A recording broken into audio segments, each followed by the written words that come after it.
Uh, Penjahat apa bukan? Bajingan apa bukan? uh, Bahar bin Smith tidak akan pernah capek. Tidak ada kata capek, tidak ada kata kapok, tidak ada kata lelah. Masya Di dalam Allah. memperjuangkan keadilan, di dalam menyampaikan kebenaran, saudara-saudara. Ya. Assalamualaikum teman-teman. Kita kembali membahas tentang Habib Bahar bin Smith, ya, tentang pernyataan beliau yang mengatakan kalau Pak Prabowo itu adalah pengkhianat. Ya, ternyata video yang kami buat pagi tadi itu ya menuai banyak tanggapan dari para netizen nih, ya, dan hampir sebagian besar yang komen itu ya mereka tidak suka dengan perbuatan yang dilakukan oleh Habib Bahar bin Smith ya kepada pemimpin kita Pak Prabowo Subianto. Sebuah disclaimer penting ya teman-teman, kami membuat video ini ya bukan berarti kami ini membenci Habib Bahar ya atau membenci keturunan Nabi, ya tidak. Ya tetapi video ini hanya fokus kepada kami ini membahas tentang ucapan Habib Bahar yang mengatakan Pak Prabowo itu adalah pengkhianat. Ya jadi kami fokus saja mempermasalahkan hal itu. Ya karena kami tetap melihat ya dan respect terhadap kebaikan-kebaikan Habib Bahar yang lain. Ya kami tidak lupakan akan hal itu. Nah teman-teman, kalau kita berbicara tentang kritik mengkritik pemimpin, itu adalah sesuatu yang sah-sah saja. Ya apalagi negeri kita ini berasaskan demokrasi, yang dimana kebebasan berpendapat setiap warga negaranya itu diatur dan dilindungi dalam undang-undang. Ya namun ya perlu kita pahami juga teman-teman, sekalipun seperti itu ya tetap kita ini harus memperhatikan norma dan etika yang berlaku. Ya apalagi kita sebagai seorang muslim yang menjunjung tinggi nilai adab dan akhlak. Ya Nabi kita Muhammad SAW berpesan bahwa ketika kita hendak menasihati umaro atau pemimpin, yaitu seharusnya dilakukan secara empat mata, ya bukan secara terang-terangan disampaikan di muka umum. Apalagi kalau nasihat atau kritik itu mengandung unsur caci maki atau kata-kata umpatan lainnya yang kepada pemimpin kita. Apalagi kalau kita ini merasa diri kita ini seorang ulama ya, seorang dai penceramah, ya bahkan habaib, cucu daripada baginda kita Nabi Muhammad SAW. Ya hendaknya ya kita itu lebih berhati-hati dalam mengeluarkan sebuah ucapan ataupun tindakan. Ya sebab orang akan menilai, ya masyarakat akan menilai. Ya syukur-syukur kalau perbuatan kita itu baik. Tetapi kalau buruk, ya orang-orang akan menganggap kita itu buruk. Ya memandang sinis kita. Ya ulama kok kasar begitu mulutnya. Ya cucu Nabi kok begitu perkataannya. Dan lain sebagainya. Ya kita tidak bisa mempermasalahkan mereka yang berkata seperti itu. Sekalipun kita semua paham ya bahwa yang namanya manusia itu tidak ada yang sempurna. Tetapi ya itulah risikonya teman-teman. Menyandang status ulama atau habib. Ya itu adalah amanah dan tanggung jawab yang berat. Ya nggak main-main. Sebab dikit-dikit orang akan menghubung-hubungkan status kita ya dengan perbuatan kita. Ya jadi kami pribadi sangat menyayangkan ya kalau beliau ini Habib Bahar bin Smith sampai mengeluarkan perkataan seperti itu kepada pemimpin kita Prabowo Subianto. Ya seorang presiden terpilih yang sah yang baru saja dilantik. Nah teman-teman, ini ada lagi video dari Habib Bahar bin Smith ya yang lagi-lagi buat kita ini geleng kepala. Ya coba kita simak videonya terlebih dahulu.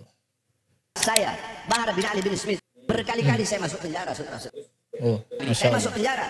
Apakah karena diri saya yang saya bela? Apakah yang saya bela anak istri saya? Ya. Apakah yang saya bela kelompok saya? Apakah yang saya bela saya Ya. punya murid-murid? Tidak, saudara-saudara sekalian yang Tidak. dimuliakan oleh Allah Subhanahu wa taala. Pertama saya masuk penjara 2 tahun. Masya Allah. Kemudian saya keluar. Ketika saya keluar, saudara-saudara, baru 2 hari saya keluar, saya ditahan. Kemudian Masya dibawa Allah. ke Nusa Kambangan, saudara-saudara. Kedua tangan saya diborgol, perut saya diborgol, kaki saya diborgol. Borgol dari tangan nyambung ke perut, dari perut nyambung ke kaki. Baru 2 hari saya bebas. Kenapa saya ditahan? Kenapa saya dipenjara? Karena dalam ceramah saya ketika itu awal-awal pandemi, awal-awal corona, saya berkata, wahai para pejabat, wahai pemerintah, wahai presiden, coba kau lihat, coba kalian lihat, rakyat kalian kurung dalam rumah, tidak kalian beri makan. Apakah kalian ingin menghidupkan rakyat atau mematikan rakyat? Yeah. Wahai para pemerintah, coba kalian lihat, mal-mal milik asing kalian buka, tetapi warung-warung kecil milik pribumi kalian tutup. Saudara-saudara, saya tanya, siapa yang saya bela? Rakyat atau bukan? Yeah. Jawab yang keras, rakyat atau bukan? Siapa yang saya bela? Siapa yang saya bela? Siapa yang saya bela? Ya, jadi di sini beliau mempertegas teman-teman ya bahwa dari sekian banyak perbuatan beliau yang sangat kontroversi itu ternyata beliau ini menurut pengakuan beliau itu adalah semua serta-merta untuk membela rakyat teman-teman ya kata Habib Bahar bin Smith. Saya bela rakyat, saudara-saudara. Demi bangsa, demi rakyat, jangankan hanya di penjara, nyawa saya, jiwa saya, murah harganya untuk tumpah, saudara. Oh, Allahu Akbar. Apakah cukup sampai di situ? Tidak, saudara-saudara. Oh, tidak cukup teman-teman. Saya bebas, murni dari lapas Gunung Sindur. Belum sampai 1 bulan saya sudah ditahan lagi, saudara-saudara, di Polda Jabar. Boleh balik teman-teman. Karena dalam ceramah saya membahas syuhada, KM50 saudara-saudara yang dibantai. KM50 yang wafat, yang syahid karena menjaga imam besar kita lah Habib Muhammad Rizik bin Husain bin Syihab. Ya, khusus masalah ini teman-teman ya, saya akui beliau, saya respect ya di khusus masalah ini. Beliau ini salah satu ya oknum Habib yang sangat kontras ya, yang tetap istiqomah ya. Jadi di sini kami mengajarkan bahwa ini kita tidak taklid buta teman-teman. Kalau ada sesuatu yang baik dari Habib Bahar ya kita harus katakan itu baik dan benar. Dan kalau ada sesuatu yang keliru ya kita juga harus mengatakan itu keliru. Ya kita juga harus mengatakan itu adalah sesuatu yang salah. Ya kita lanjut coba. Saya dituduhkan menyebarkan berita bohong, saudara-saudara.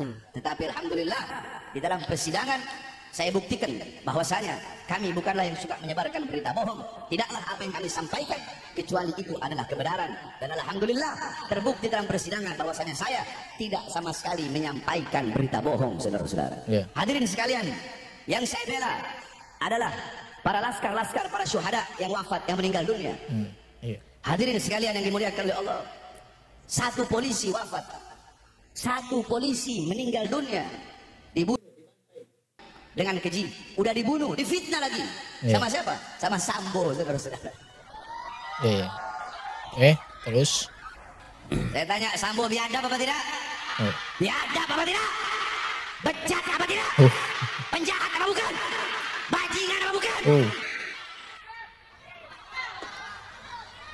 Anak buahnya jadi bunuh, apalagi yang lain, saudara-saudara. Sesama polisi aja dimakan, apalagi yang bukan polisi, betul? Betul. Saudara-saudara, satu polisi wafat, satu polisi meninggal dunia, seluruh Indonesia geger, betul? Betul. Nah itu satu polisi yang wafat, maka bagaimana dengan 6 laskar, saudara-saudara? Apakah mereka bukan bangsa Indonesia? Apakah mereka bukan rakyat? Apakah mereka bukan anak-anak bangsa? Satu polisi wafat, Sambonya ditahan, Sambonya ditangkap. Dari presiden sampai Kapolri semua angkat bicara, semua turun tangan. Kenapa 6 laskar yang wafat semuanya diam, semuanya bungkam, saudara-saudara? Saya tanya, adil apa tidak? Adil apa tidak? Adil apa tidak? Ketidak. Ya masuk akal juga sih teman-teman ya di poin yang ini ya, di poin yang ini masuk akal juga sih ya. Oke, lanjut. Lawan apa biarkan? Lawan apa biarkan? Lawan apa biarkan? Nah, ini perlu mungkin dipertanyakan ya, diperjelas. Ini lawan maksudnya dalam arti lawan apa ya teman-teman ya? Sebab negara kita ini adalah negara hukum teman-teman. Oleh karenanya saudara-saudara, Bahar bin Smith tidak akan pernah capek. Tidak ada kata capek, tidak ada kata kapok, tidak ada kata lelah. Di dalam memperjuangkan keadilan, di dalam menyampaikan kebenaran, saudara-saudara. Jasa saya, raga saya bisa para pengkhianat bangsa penjarakan. Jasad saya sampaikan, hei kalian bisa memenjarakan jasad saya. Kalian bisa memborgol tangan saya, perut saya, kaki saya. Kalian bisa memenjarakan mata saya daripada melihat dunia luar. Tetapi demi Allah, suara-suara kebenaran yang saya sampaikan tidak akan pernah bisa kalian penjarakan. Masya Allah. Oleh karena saya tanya semua masyarakat yang hadir di sini, semua yang hadir di sini siap berjuang, siap sampaikan kebenaran, siap perjuangkan keadilan, siap lawan kezaliman, siap lawan para pengkhianat bangsa. Jangan pernah takut, saudara-saudara. Setelah kita mendengar video tadi ya rupanya mungkin sudah seperti itu ya gaya ceramah beliau. Ya nada tinggi, ya bentak-bentak, kalimat-kalimat yang kami rasa tidak pantas. Seakan sudah menjadi hal biasa yang beliau ucapkan di tiap-tiap mimbar ceramahnya. Ya tetapi teman-teman, di satu sisi yang lain ya kita harus akui bahwa beliau ini orang yang bisa kita bilang gak ada kapoknya ya. Setelah berkali-kali dipenjara karena lisan dan perbuatannya yang dia katakan itu sebagai bentuk membela rakyat, ya menegakkan amar ma'ruf nahi mungkar. Ya beliau bisa istiqomah seperti itu. Ya tetapi di sisi yang lain ya tetap juga kita tidak boleh benarkan. Ya dengan ceramah modelan seperti itu, bentak-bentak, nada kasar, ya bahkan sampai mengatakan pemimpin kita, Pak Prabowo itu pengkhianat di depan umum, ya di khalayak ramai, itu adalah sesuatu yang salah, tidak tepat, ya untuk sekelas seorang pendakwah, apalagi orang itu kita panggil sebagai habaib, ya cucu Nabi Muhammad SAW. Ya coba teman-teman, kalau kita melihat para asatis salafi itu ya, nggak ada satupun dari mereka yang mengkritik pemerintah itu secara terang-terangan, ya nggak ada teman-teman, apalagi sampai mengucapkan kata-kata kasar. Ya meskipun pemerintah itu terang-terangan zalim, ya meskipun zalim, ya tetapi tetap nggak boleh mengkritik pemerintah itu terang-terangan. Ya Nabi Muhammad SAW saja ya, sejak beliau masih hidup ya beliau itu sudah memberikan nasihat kepada para sahabatnya. Kata Nabi Muhammad SAW ya, nanti setelah aku akan ada seorang pemimpin yang tidak mendapatkan petunjukku, ya tidak mendapatkan petunjuk dari syariat Islam. ya, dan tidak pula melaksanakan sunnahku. Ya, nanti akan ada di tengah-tengah kalian orang-orang yang hatinya itu hati setan, namun jasadnya adalah jasad manusia. Ya, kemudian para sahabat bertanya, wahai Rasulullah, apa yang harus kami lakukan apabila kami menemui zaman yang seperti itu? Ya, maka Nabi Muhammad SAW mengatakan, dengarlah dan taatlah kepada pemimpinmu. Ya, walaupun mereka menyiksa punggungmu, ya, dan mengambil hartamu, tetaplah mendengar dan taat kepada mereka. Coba, ya, seandainya ada pemimpin yang sampai memukul rakyatnya, mengambil harta rakyatnya, Nabi Muhammad SAW memerintahkan untuk mendengar dan taat kepada mereka. Apalagi sekedar ijtihad pemerintah demi kemaslahatan rakyatnya. Ya, seperti masalah COVID kemarin. Ada yang namanya pembatasan sosial berskala besar. Ya, dan apalah istilahnya itu ya. Itu kan demi kemaslahatan rakyatnya. Pemerintah nggak sampai merampas harta rakyatnya. Ya, nggak memukul rakyatnya. Maka itu belum lagi seperti yang dikabarkan oleh Nabi Muhammad SAW. Ya, dan lebih pantas kita taat kepada pemerintah. Ya, kecuali pemerintah tersebut ya sudah terang-terangan mengajak kita ini untuk memaksiatin Allah Subhanahu wa taala. Ya, untuk bermaksiat kepada Allah Subhanahu wa taala. Ya, maka barulah ya ini kita tidak boleh taat kepada pemerintah. Ya, selagi ijtihad pemerintah untuk kemaslahatan rakyatnya, maka kita wajib taat kepada pemerintah.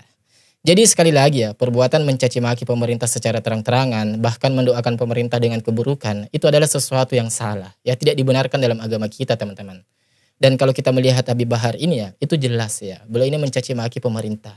Ya, walaupun itu sebuah bentuk tanggapan atau kesan pribadi beliau ya, tetapi beliau utarakan di depan publik, di hadapan para jamaahnya, menyebutkan Pak Prabowo itu pengkhianat. Pak Presiden baru dilantik disebut sebagai pengkhianat.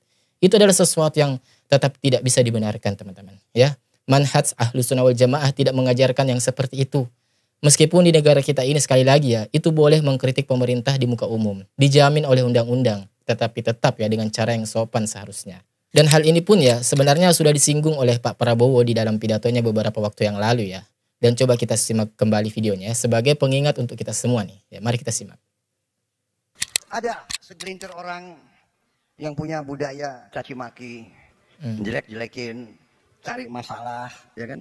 Iya. Padahal saya percaya mereka ini mungkin sudah ditutup hatinya, ditutup matanya. Saya tidak paham mereka itu. Ya, Pak Prabowo juga bingung, teman-teman ya. Kekurangan kita akui, kita atasi bersama. Yeah. Koreksi, kita koreksi. Tapi bangsa yang besar, janganlah mempunyai adat, mempunyai kebiasaan caci maki. Yeah. Caci maki antara kawan, caci maki dengan pemimpin. Caci maki itu saya kira tidak baik. Yeah. Itu bukan ajaran agama kita. Itu bukan ajaran agama kita, kata Pak Prabowo ya, mencaci maki, teman-teman. Bukan ajaran agama-agama lain pun. Iya. Agama lain pun juga tidak membenarkan hal itu, teman-teman ya, mencaci maki orang lain, apalagi mencaci maki pemimpin. Rakyat kita tidak suka mereka-mereka yang bicaranya kasar. Ya, pribadi kita bukan pribadi seperti itu. Ya, pribadi kita ya, kultur bangsa kita Indonesia itu tidak seperti itu, teman-teman. Ya. Jangan bawa budaya-budaya dari mana. Bangsa Indonesia adalah bangsa yang penuh sopan santun. Iya. Saudara-saudara, kritik dengan baik. Kritik dengan koreksi baik. Dengan baik. Koreksi dengan baik. Saudara-saudara sekalian. Dan akan terbukti tidak lama pasti semua yang berbuat tidak baik akan kelihatan dan akan ketahuan. Di sini Pak Presiden Prabowo sudah menjelaskan ya, teman-teman. Kalau ada kesulitan ya kita ini atasi bersama. Kalau ada kesalahan kita benahi bersama. Ya, boleh mengkritik tetapi nggak boleh mencaci maki. Kritik dengan sopan, kritik dengan adab yang baik. Bukan justru dengan caci maki. Ya, suka ataupun tidak suka itu adalah hal yang wajar, teman-teman. Sejalan ataupun tidak sependapat dengan seseorang itu juga merupakan sesuatu yang wajar, lumrah ya terjadi di kehidupan dunia ini. Tetapi jangan kemudian karena hal itu semua ya sehingga kita ini berbuat sesuatu yang justru merendahkan diri kita sendiri.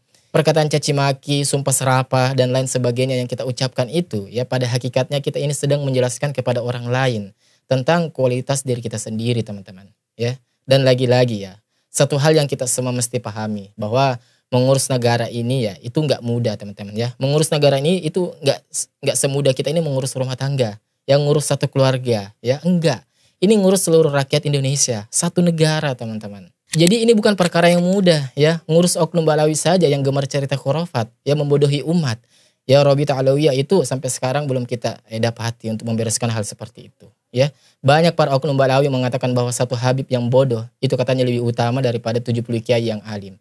Ya nggak apa-apa bodoh, nggak apa-apa maksiat. Yang penting cinta Habib, maka dia selamat dunia dan akhirat. Ya coba. Ya oknum yang seperti ini tuh saja ya. Sampai sekarang itu masih bebas mendawir ke sana kemari. Kemana Rabitatul Alawiyah? Ya yang disebut Habib itu harusnya adalah orang yang sudah berilmu. Yang sudah akhlaknya baik, adabnya baik. Kalau adabnya belum baik, ya belum berilmu, ya nggak disebut Habib. Ya mudah-mudahan video yang singkat ini dapat memberi kita ini edukasi ya. Bahwa janganlah kebencian kita ini kepada seseorang membuat kita ini menutup mata dari seluruh kebaikan yang lainnya yang telah ia lakukan teman-teman ya. Ada sebuah filosofis Jawa ya. Seorang pepatah Jawa mengatakan ya. Mendem jero mikul duor. Ya semoga kita ketemu insya Allah ketemu lagi di video selanjutnya. Wassalamualaikum warahmatullahi wabarakatuh. Barakallahu fikum.